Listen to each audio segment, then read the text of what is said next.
Might help if you add yourself to the broadcast. Man, I feel rusty tonight. Hi there, everybody. Happy Sunday to you. It's region weather meteorologist Matt Wentz here. It's Sunday evening, and I know we're a little later than usual. It's because I'm off tomorrow, so I get to sleep in. I'm so excited about that. Been sleeping in, I mean getting the kids up and ready for school with my wife. But other than that, it's going to be great. And it's nice to be back at a normal time here. 7:51 Central Time. I know a lot of you obviously getting things prepared for the work week up ahead, maybe school week if you've got kids. I get it. So we'll make this as brief as we can. We have a lot to talk about. It has gotten pretty chilly outside, and our temperatures here tonight are going to dip down obviously a little bit further, but they're not going to rise much tomorrow. We've got a really chilly start to the week. We're going from above average temperatures to below average for a little bit. And then we've got some changes. We can foresee what's going to happen the rest of October kind of on a broad scale. We can't get into specifics once we get towards Halloween, stuff like that, but a pretty good idea of how it's going to play out. So we're going to talk a little bit about that. We'll plan out your week weather-wise. That way you know what to expect, and we'll have a good time doing it. As always, if you guys have any questions, don't put them in the chat yet, but towards the end, feel free to get them in the chat. If there's something weather-wise that's on your mind that you're like, why don't I just ask Matt? Feel free to do that. I do welcome those questions, as you guys know.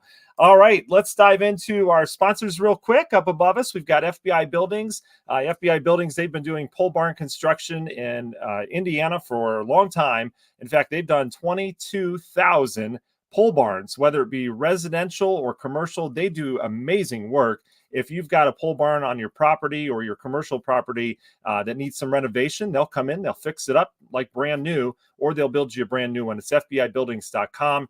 Meals on Wheels for Northwest Indiana. What a great organization. I mean, they're synonymous with some of the best organizations that have been around for decades, and they actually need your help here in Northwest Indiana. They're looking for volunteers. All right, if you've got extra time, or maybe you just feel like you are looking for a way to give back to your community, they need volunteers to deliver meals. That sounds amazing because you get to deliver the smiles. And I don't mean that to sound corny. I mean, you're literally bringing a meal and food and sharing love with someone else, and you get to volunteer and have a good time doing it. What a great way to have a day with the kids, to show them what it's like, or to just do it yourself. Perhaps you got some extra time in the afternoons, evenings. Whatever it is, they're looking for volunteers. Call Faith if you get a chance. You can go to their website, which is fine, but also I'll give you a phone number, so write it down.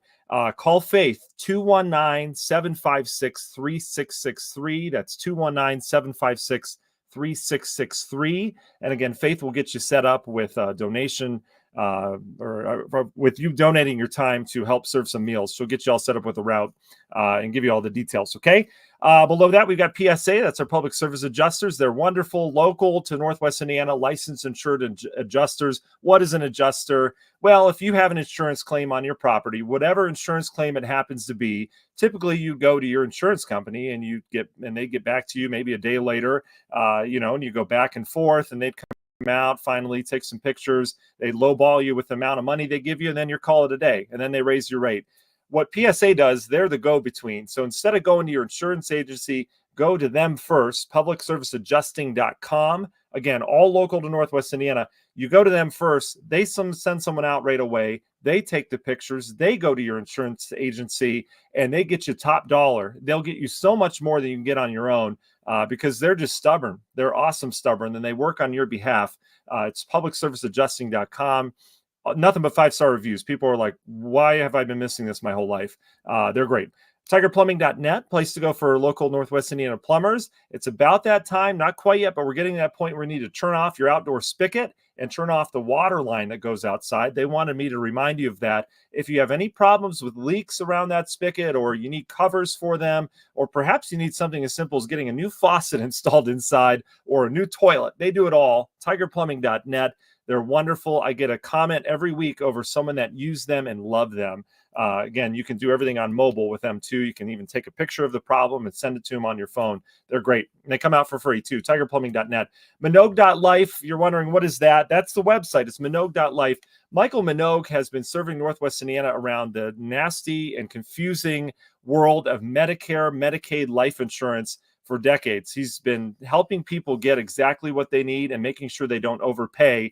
And his goal is to help you find options that fit your needs.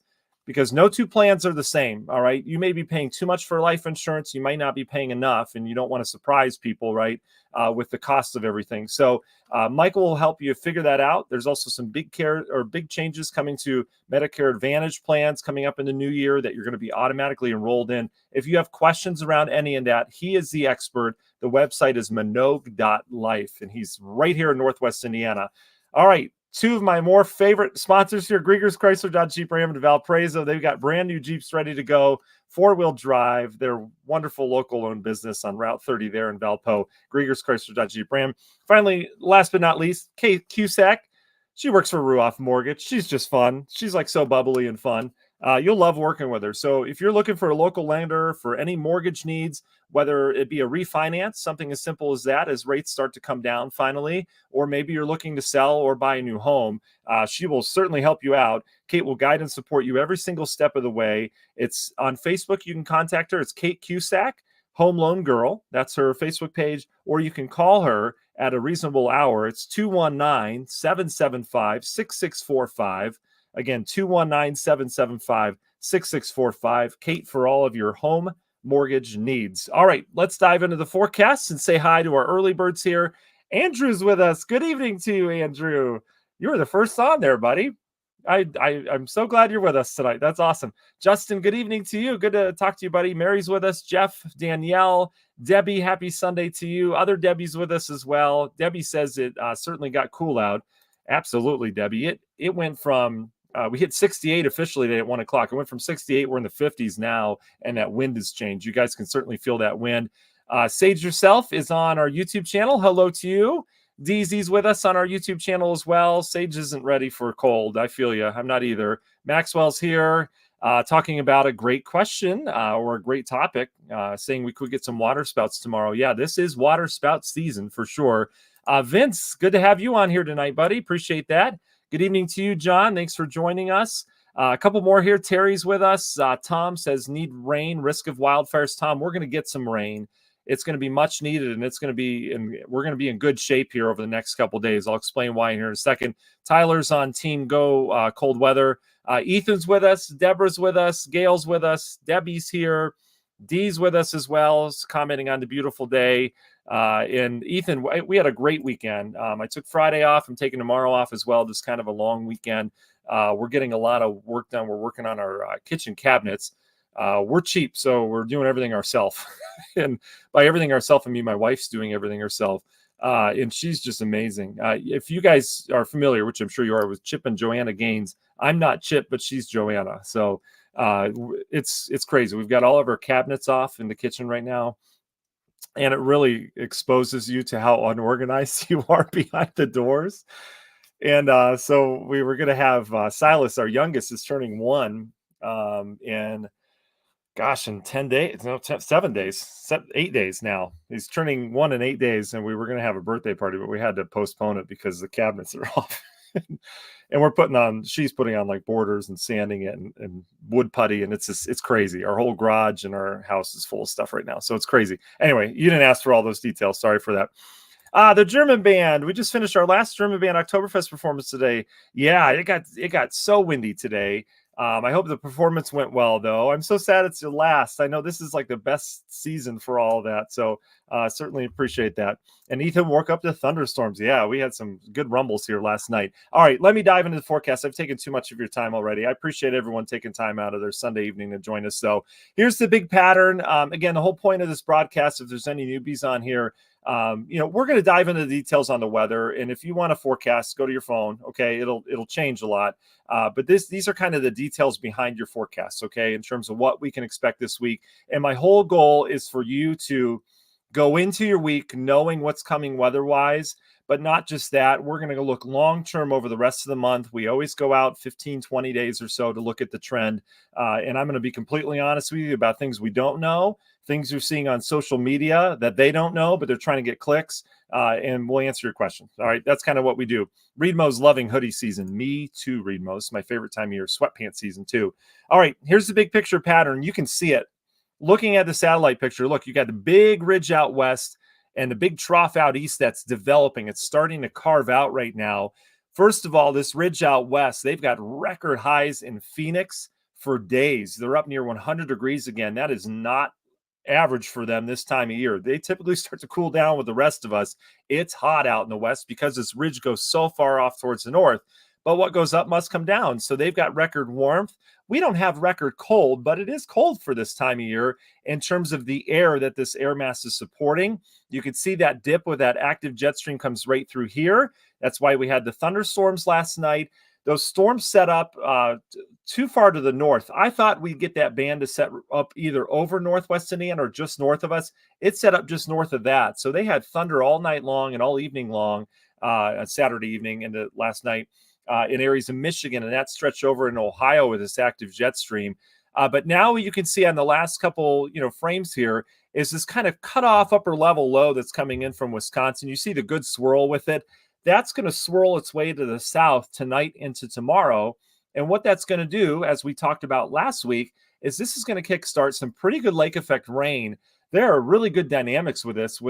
If this was snow, we would have probably some whiteouts and some really tricky travel around here, right? It's not snow, but just so you know, the dynamics with this system as it comes in can support some decent downpours and perhaps some graupel, those little dipping dots. I would not be surprised if we had that. So let's dive into the when behind that. You can see what we have now.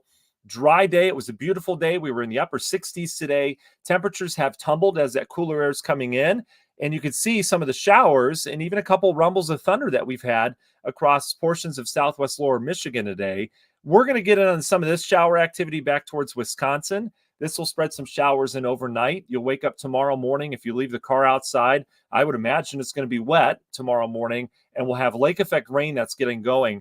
Tomorrow's clouds, we may have some sun peaks from time to time, but I think we're going to have that real fall sky tomorrow where we have the dark clouds in spots and then you've got a bright spot here and it just looks like fall. You know that feeling when you get those dark lake effect clouds in the fall, the trees starting to churn a little bit as well. So it's certainly going to be a fall-like day tomorrow.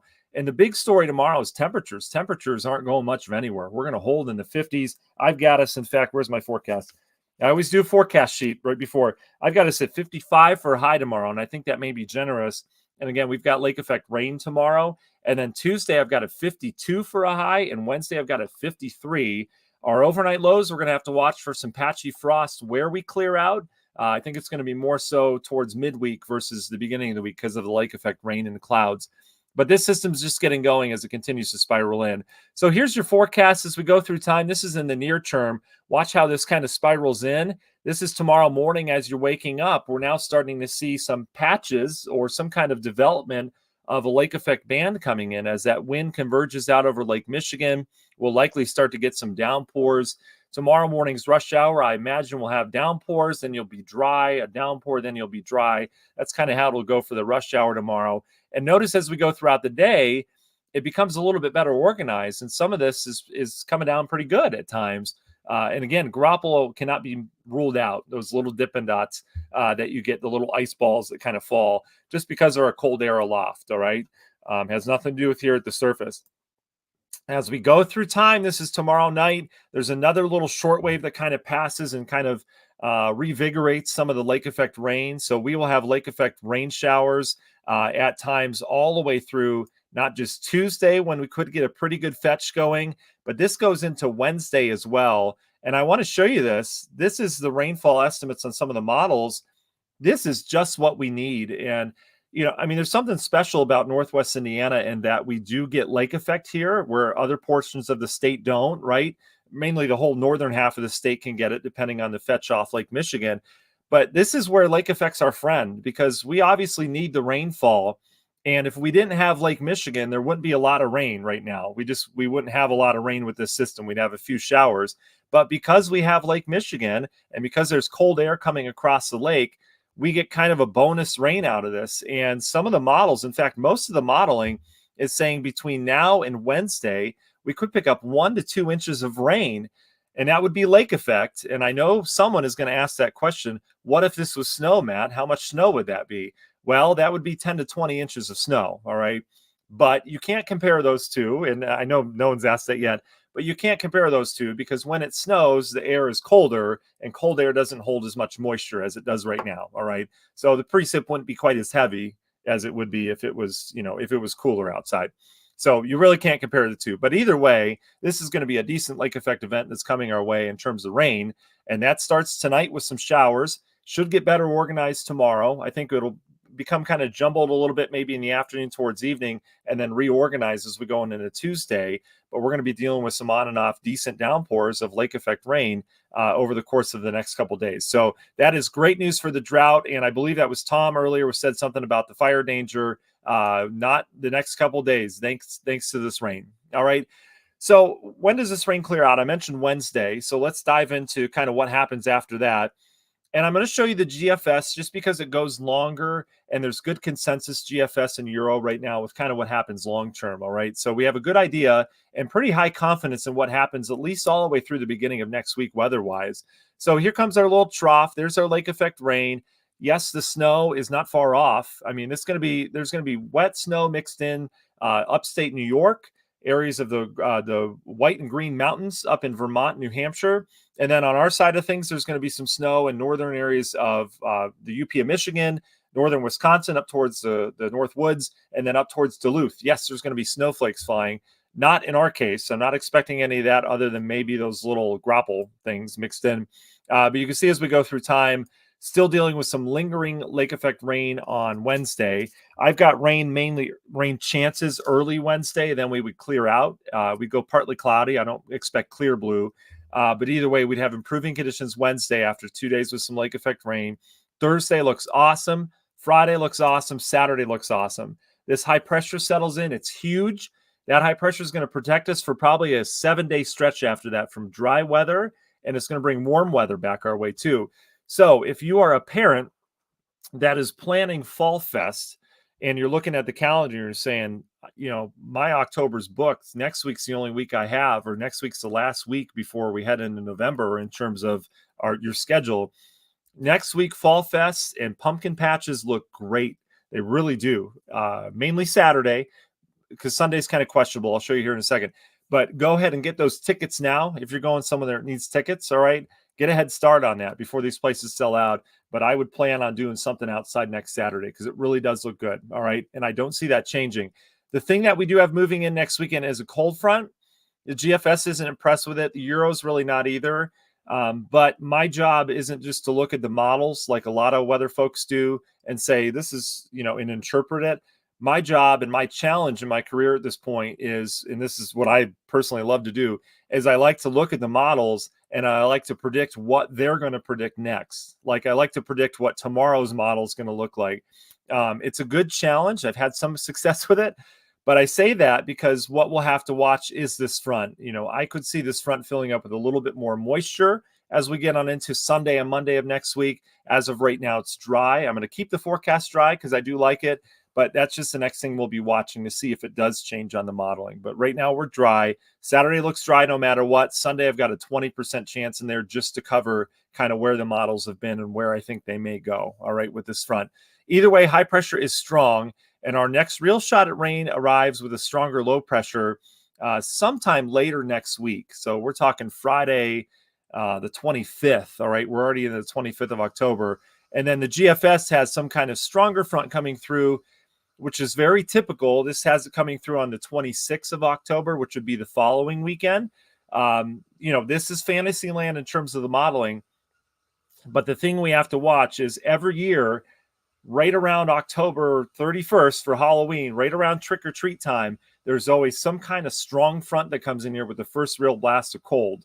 I've written it down. It usually has a lot of wind with it, but I've written it down every year, and it seems every year we get something somewhere between the 26th and November 2nd. Somewhere in there is really our first strong cold front of the fall, and the GFS is picking up on something on the 26th. It doesn't mean it's true, but you can see kind of what it does after that.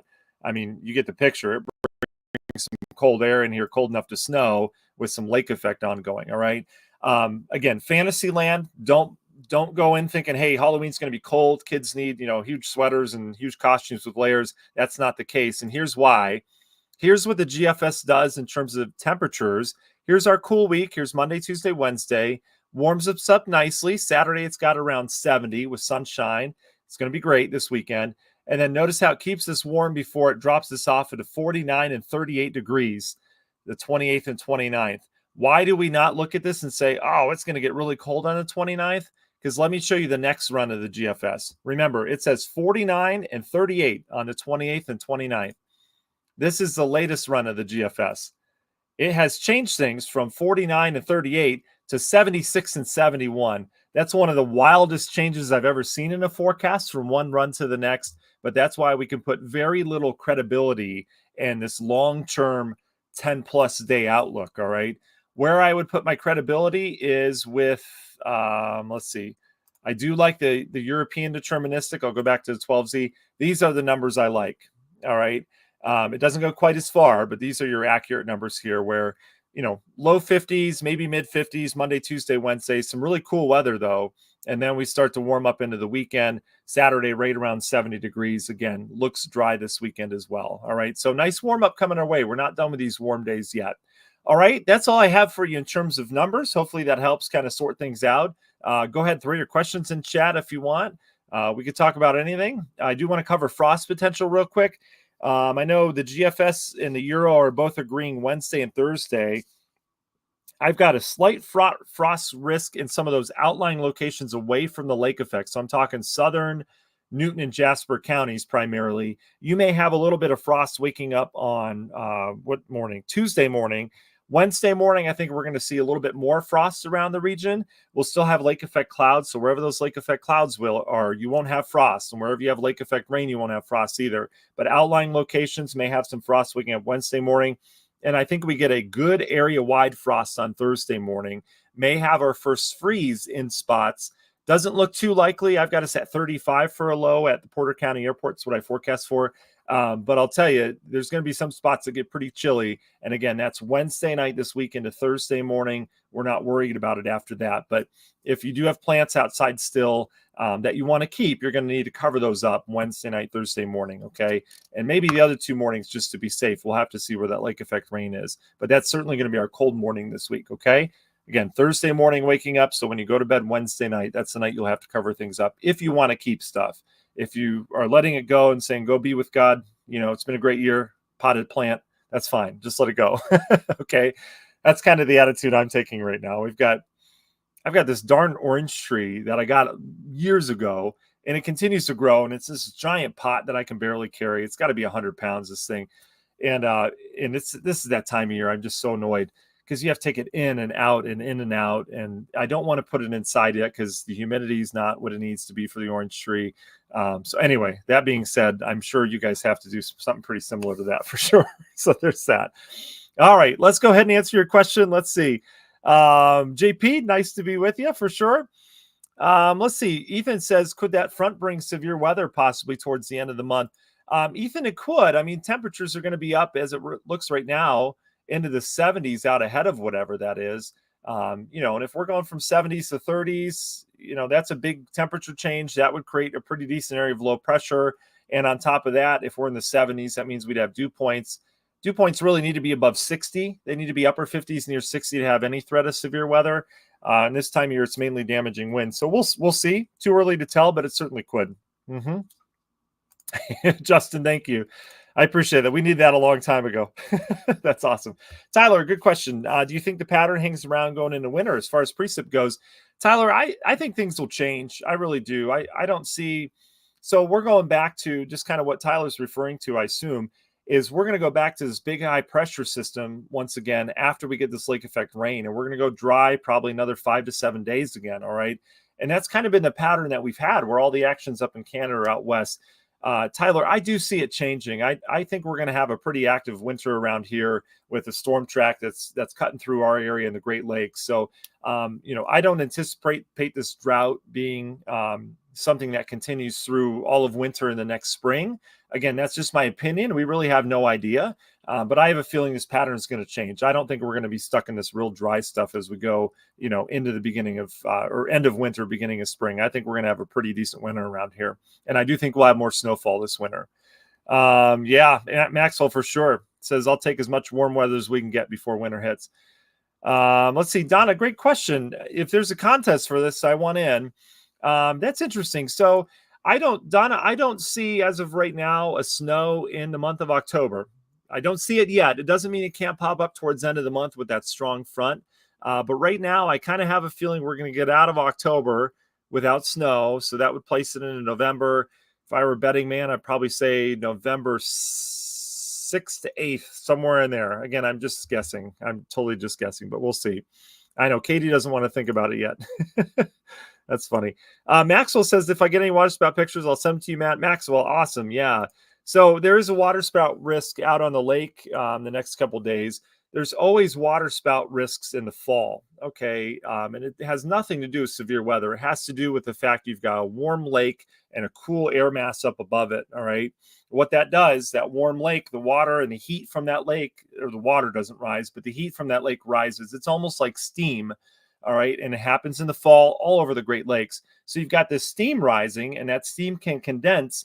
And a lot of times, if you've got a decent, not a real super strong wind, but you've got a decent breeze, it can form eddies or those little turbulent spins out on the lake. And if you've got convection and a cloud up above it, which is going to happen over the course of the next couple of days, those two can connect basically. And so you can get water spouts, usually nothing too crazy, but you get some good pictures of water spouts. And if you're a boater or you have boating friends and they still have their boat in the water, which they probably shouldn't because it's time to get them out, it can be a problem to boaters as they're out and about. So there's that. I know, Vince, last 2 years have been really stinky in terms of snowfall. We have a lot of snow plow drivers, commercial and residential, that ask us for forecasts, and we do some forecasting for them. And it's been real stinky for them last couple of years as well. So that's it. Debbie, yeah, in terms of snowflakes, yeah, we typically, we can get our first snow by now. It's usually not much. It's usually just flakes and maybe half an inch, at best. But I don't think we're lucky in terms of that. I think this is more the typical, where we haven't seen it yet. Last couple of years, we've had that early hit of snow and then it would warm up. I think we're just a little bit more average this year. It feels a little bit more the way it should, for sure. Yeah, Ethan, not yet. It just depends on how cold that is coming in. And yeah, the windy systems are coming for sure. Yeah. Debbie, yeah, it's a lot of it has to do with climate change, and again, everyone differs on the reason why the climate's changing. And I don't want to get into that because I'm no expert on that. But, we know the climate is changing. All right. Things have changed. Things have gotten warmer for sure. And a lot of that, one of the biggest contributors in my mind is the fact that we've got urban sprawl now. We're placing thermometers in areas that used to be, surrounded by farmland at airports. And now they're so developed. I look at, when I do the morning show, I look at the temperature downtown is sitting at 70 degrees and outlying locations sitting in the 50s. And that's this 20-degree difference between downtown and outlying locations. And that has to do with the urban heat island effect. You've got a city that holds pavement, that has pavement, concrete, and it holds all the heat from the sun for the day before. So it's basically just a big heat block because of everything we've built, right?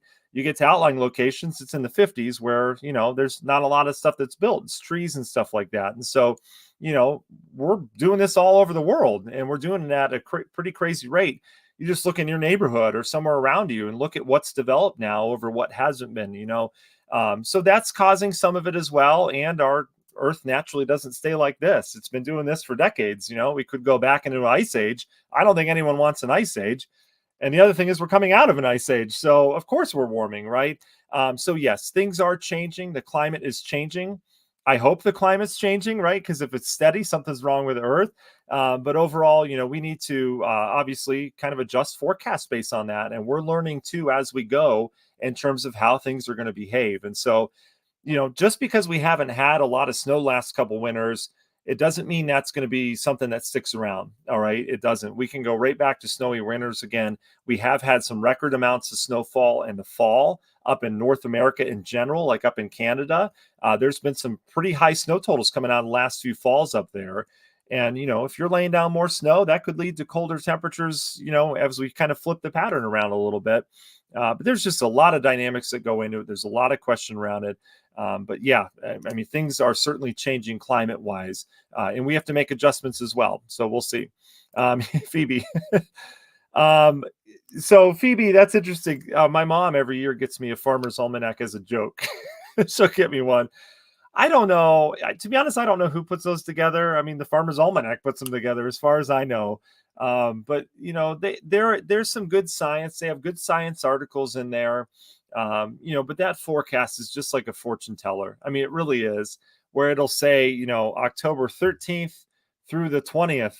It'll say like sunshine with bouts of rain, temperatures and it'll be generalized 50s, and they put like a week forecast, or they put like a daily forecast summary into a whole week and a half, so we'll see, but there's certainly there's some good science in there at times, so I wouldn't discredit it fully, but in terms of what they predict for the winter, they sometimes they're right, sometimes they're wrong, and a lot of people don't go back and check work, and that's the thing.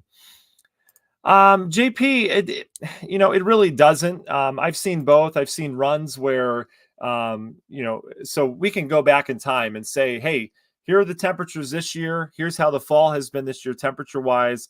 Show me all the falls that have been this way and what the winter's been like. And it's like 50-50. It really is, JP. I think what we need to lean a little bit more heavily on rather than how this fall's behaved is it a La Nina or El Nino winter, and we're heading into La Nina. What's the North Atlantic Oscillation doing? What's the Pacific Oscillation doing? In terms of trend and all that stuff. There's a lot more variables that go into it, but as of right now, it is a warmer fall, and we've had everything's kind of felt like, to me, JP, and I know a lot of people can agree, I feel like everything's kind of shifted a little bit, where our winter doesn't really hit until December sometimes, but more so January, February, and then it lasts more into spring. I feel like, now we just won't warm up until like April or May. We're sitting in May or March and April, and it's like still 40s outside. We're like, come on, like we're ready for spring. So I kind of feel like everything's shifted a little bit, and because of that, I feel like we've had later falls and warmer falls as well, where winter really doesn't kick in until December, and then especially into January. So we'll see if that shift has anything to do with it. But every year it's exciting, JP, because I get to sit here. I have a front row seat to what's happening weather-wise, and it's exciting because we don't know. We really don't. We can forecast, but we don't know until it happens. Rich says the aurora lights were beautiful. Rich, same here. It makes such a big difference in the phone with that low exposure that's on. I mean, you can pick up different colors your eye can't pick up, but yeah, what a great event. It really was. And to have two in a year, that's just awesome. Awesome for sure. Yeah, Ethan, not sure whenever that front arrives. So, I mean, yeah, whenever that front arrives, if that front arrives October, 26th, 27th, that would be it. Some of the guidance pushes it back a little later, but yeah, there would probably be some storms along that because we're going to start to play with the jet stream, Ethan. So, the possibilities there to start to support, better thunderstorms. This time of year, though, it's not summertime. So we don't get more than likely just a line of storms that moves through this time of year, but we'll see. Donna, we're getting to the point. That's a good question about planting trees. So trees are great to plant in the fall. We're getting really close, Donna, to the point where it's probably getting a little too late. I do see a nice warm up coming the rest of the week. So, if you were to get this thing in real soon, I think you'd be okay. Again, I'm not a botanist, but I do enjoy plants and trees. I do have a green thumb. And so, what you need to get that plant in there, and it needs to form some kind of root structure. I mean, it's got roots already, but you want that root structure to hold into your ground where you are. And it just needs to grow a little bit. It doesn't need to be a lot, but you want it to be set up for success for the spring. All right. So you want it to say, all right, this is my new home. I'm going to spread my wings a little bit, or my roots in this case, and I'm going to live here. All right. And I'm going to survive the winter. And then the leaves fall off. Right. So I would, if I were you, Donna, I would, if you have a tree already, or if you're going to get one, there's a lot of places that have a 1-year warranty on the trees, right? Some places have 2. And so if, the deals are tremendous. A lot of the trees are like 40-50% off right now. And so my gut would say, just go do it. I love planting trees. I think we planted like 6 in our yard this year, which I'm so happy about. So I would say, go ahead and do it. Get it in the ground. We've got some warm weather coming our way, which will help it root. Hopefully that warm weather will last for a little bit. Trees like temperatures 50, 60 in terms like 50 to 70 degrees, ideally in terms of ground temps. and we'll get there. We'll get back there as we get into the weekend and next week. So I'd say do it and then get that warranty on it. And if the tree's not making it next year for some reason in the spring, then take it back, get another one. So there's that. Okay. All right. Well, JP, yeah. So an Omega block what the Mega Block does is it slows everything down. It stops everything. And so it depends on where it sets up, JP. So if that sets up, which I've seen a lot off the eastern coast, which kind of stops our pattern, we can have cold air that dumps under the trough part of that. If you're doing the Greek letter Omega, we can have cold air that dumps for days. And that's how we get some of our best lake effect snow events, is when an Omega block pattern sets up over towards, Maine and Newfoundland. And you get that real cold dump of air that just sits with the northwest flow for days. So that's how that can affect us locally. But if it sets up over the Central Plains, like right over us, we could be under the ridge part. And that's where you get the active weather out west. The Northeast typically will get a cutoff low where they'll just have days of rain or snow. And we're sitting with dry weather. So it depends on where it sets up. But for sure, we can certainly see, some whatever the weather is with an Omega block pattern, if that sets up, which it usually does, probably once a winter, maybe twice. Whatever that weather is, we're stuck in it. All right. And it's either good or it's bad. Recently, it's been on the good side of things. So there's that. So kind of interesting. All right, guys, I'm going to let you go. Thanks for joining me. You had wonderful questions. JP, Ethan, thanks for those questions. Yeah, Maxwell, good call. And he says it seems like we have an extra month or two of summer now. Yeah, for sure. I mean, look at now. I mean, we're going back to the 60s and 70s next week with some sunshine. So I'm not going to complain about that because we do know what's coming. We certainly have those snow chances coming down the road. So, all right, guys, you enjoy your night. Thank you so much for taking time to just chat weather tonight. I certainly do appreciate it. I appreciate your time. I know it's valuable. So thank you so much. We'll talk to you again next week. Okay. All right.